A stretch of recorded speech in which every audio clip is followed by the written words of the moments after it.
Want to see something stupid? Yeah, that's Diaguandri to Jameson Crash Site in one jump. We can do the entire encoded loop in 2 jumps while carrying an SRV and shields. The trick? Drop the fuel tank to Class 3, supplement it with a Class 2 fuel tank in the internals. 12 tons of fuel is enough to get there and back while also having extra fuel for SCO boosting. The Mandalay barely consumes fuel in SCO anyway, so it's not hard. And with a Class 6 fuel scoop in the build, we can scrape just a little bit more fuel for comfort in the few seconds we pass the star.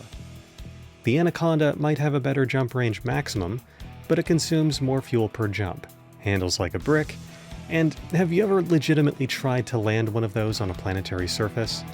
The Mandalay can just do it. No FSD injections needed, it just gets there and gets back. So let's look at a build.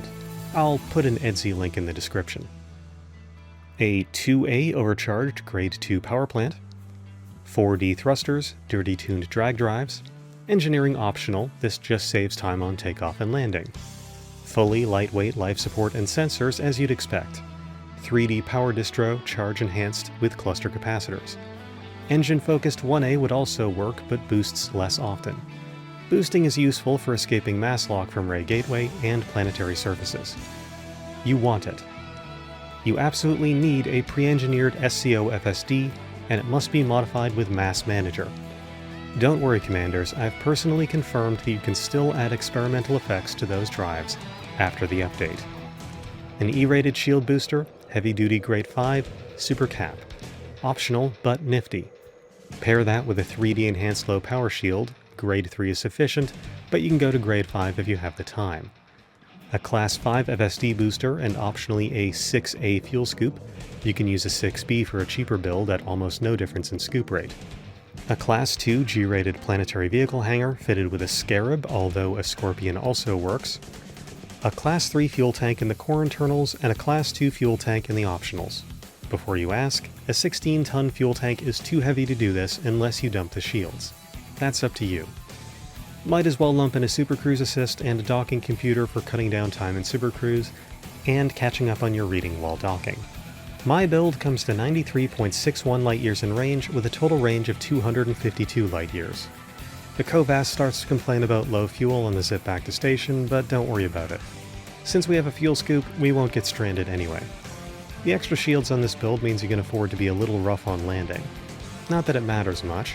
You can afford to crash land and run your hull integrity down to 1% because these are very short trips. With the time spent in the SRV cut out, the full trip takes 8 minutes. Yes, a 2-jump trip from Diaguandri to Jameson Crash Site and back takes 2 more minutes than a 4-jump Robigo run. That's the unfortunate reality of planetary landings. Even an expert pilot like myself loses minutes of their life to the speed limit of approach and glide, and the exclusion zone on the Jameson Crash Site's planet is painfully large. This build is nifty, but honestly doesn't save too much time over the crash-proofed shield tank Dolphin I used to run this in. In that build I could slam the ground at 300 meters a second and not even scratch my paint. But you have to be a bit more gentle in this one. A jump in Elite Dangerous is at minimum 1 minute of time from hitting the button to jump and your FSD cooldown finishing. Although server strain, especially recently, can make witch space linger a bit longer, which might be why, despite cutting 2 jumps out of the trip, my travel times are about the same as before, because when I last tested it, the servers were running a lot more smoothly.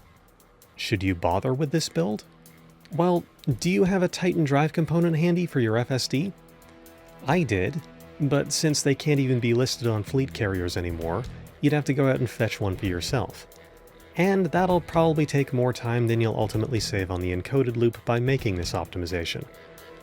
I have a specially outfitted Mamba for farming Titan drive components, although in reality the Mandalay would also be an excellent choice for that.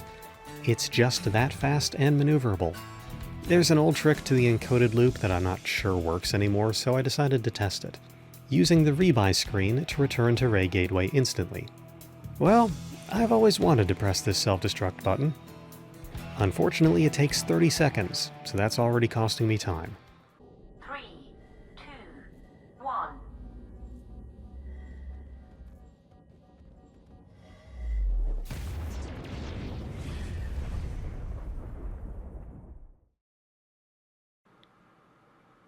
And the server has crashed. Well, 4 minutes later, and I discover that I no longer get to choose a deploy location and I'm still in the same system. Would not recommend. And Blackadder. Don't you just love Thursdays?